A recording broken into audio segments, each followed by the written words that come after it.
Hello दोस्तों। आज मैं आपको जो कहानी सुनाने जा रहा हूँ उसका नाम है पछतावा। सुंदर नगर नाम के एक गांव में महेश नाम का एक आदमी रहा करता था। महेश के दो बेटे थे। बड़े बेटे का नाम था राम और छोटे बेटे का नाम था श्याम। बस ये तीन लोग ही घर में रहते थे। महेश अपने दोनों बेटों से बहुत प्यार करता था। महेश पेशे से एक किसान था। राम अधिकतर समय अपने पिता के साथ ही रहता और उनका काम में हाथ बटाता। राम अपने पिता की हर बात मानता और उनकी सेवा करता। वहीं दूसरी तरफ श्याम अपना अधिकतर समय बाहर आवारा दोस्तों के साथ खेल कूद में ही बिता देता। श्याम अपने पिता की बात भी बहुत कम मानता था। इन दोनों भाइयों के विचार और व्यवहार में बहुत फर्क था। समय बीतता गया। राम और श्याम जवान हो गए। जब श्याम घर का कोई काम न करता तो पिताजी और राम दोनों मिलकर उसे समझाते कि अब तो अपनी जिम्मेदारियों को निभाना सीख। कब तक ऐसे ही अपने इन आवारा दोस्तों के साथ आवारा की तरह घूमता रहेगा। इस तरह रोज होता। एक दिन अचानक श्याम बाहर से आया और अपने पिता से ऊंची आवाज में बात करने लगा और बोलने लगा, मुझे अपना हिस्सा चाहिए। मैं आपके बनाए हुए कड़े और नियम में नहीं रह सकता। मुझे यह घर छोड़कर जाना है। तंग आ गया हूँ रोज की कचकच से।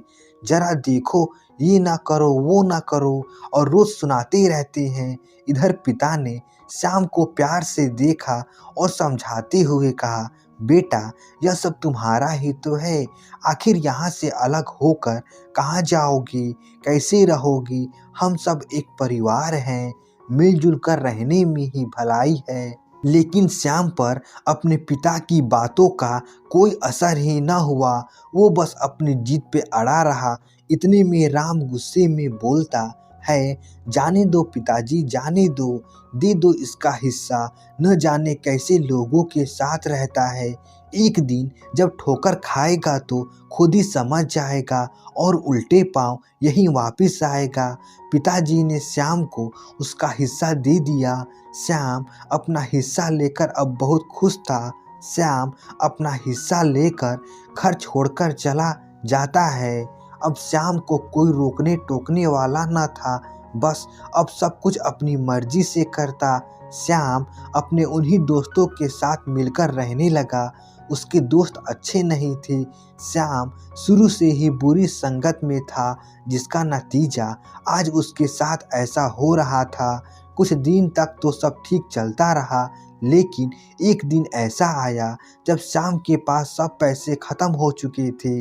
श्याम ने सोचा, क्यों ना अब अपने दोस्तों से पैसे लिए जाएं। आखिरकार हम सब साथ में रहते हैं और मैंने अपने दोस्तों की बहुत मदद भी की है। यही सोच लेकर श्याम अपने दोस्तों के पास पैसे मांगने पहुंचा। श्याम के दोस्तों ने श्याम को पैसे देने से मना कर दिया और बहाने मारने लगे।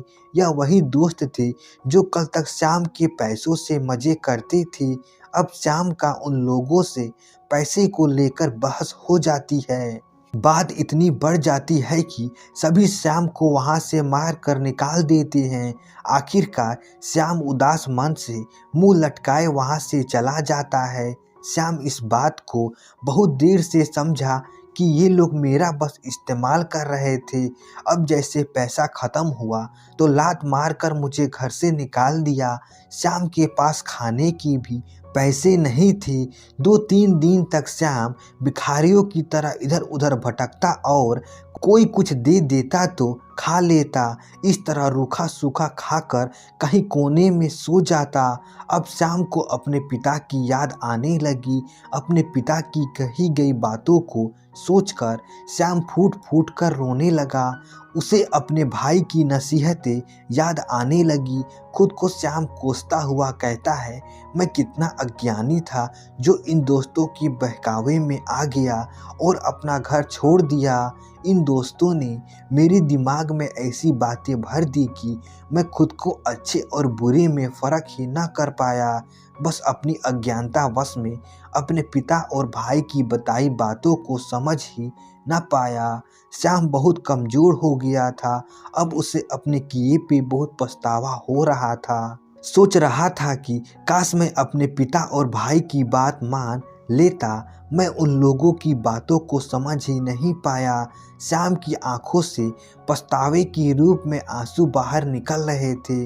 अब श्याम अपने घर वापस जाने की सोचता है कि घर जाकर माफ़ी मांग लूँगा। किसी तरह फटे हाल श्याम घर पहुँचता है। श्याम की हालत इतनी खराब थी कि पिताजी और राम जैसे ही श्याम को देखते हैं पहचान ही नहीं पाते कि यह कौन घर में घुस आया है। जब दोनों श्याम के करीब जाते हैं तब पिताजी तुरंत श्याम को गले लगा लेते हैं। श्याम पछतावे के आंसू लिए बिलख बिलख कर रोने लगता है और बोलता है, पिताजी मुझे माफ़ कर दो। इधर राम और पिताजी की आंखों में भी आंसू आ जाते हैं। अब श्याम को समझ आ गया था कि हमेशा अपने बड़ों का कहना मानना चाहिए। अब सब लोग साथ मिलकर रहने लगे। श्याम अब वही करता है जो उसके पिताजी और राम बोलते हैं। श्याम अब अपने पिता की खूब सेवा करता। सब लोग अब खुशी से अपना जीवन व्यतीत करते हैं। तो इस कहानी से हमें यह सीख मिलती है कि परिवार में हमेशा अपने बड़ों का कहना मानो, हमेशा अपने बड़ों का आदर सम्मान करो। जो इंसान ऐसे नहीं करता उसका श्याम जैसा ही हाल होता है। वो इंसान जीवन भर ठोकर खाता है। भगवान भी ऐसे लोगों का साथ नहीं देता जो अपने माता पिता का आदर नहीं करता, उसकी बात नहीं मानता। आखिर हमारे माता पिता हमें हमेशा हमारे अच्छे के लिए ही बोलती हैं, समझाती हैं। वो जीवन की बहुत तजुर्बेकार होती हैं। हमें उनसे जीवन की अनमोल बातों को सीखना चाहिए। तो दोस्तों, आशा करता हूँ यह कहानी आपको अच्छी लगी होगी।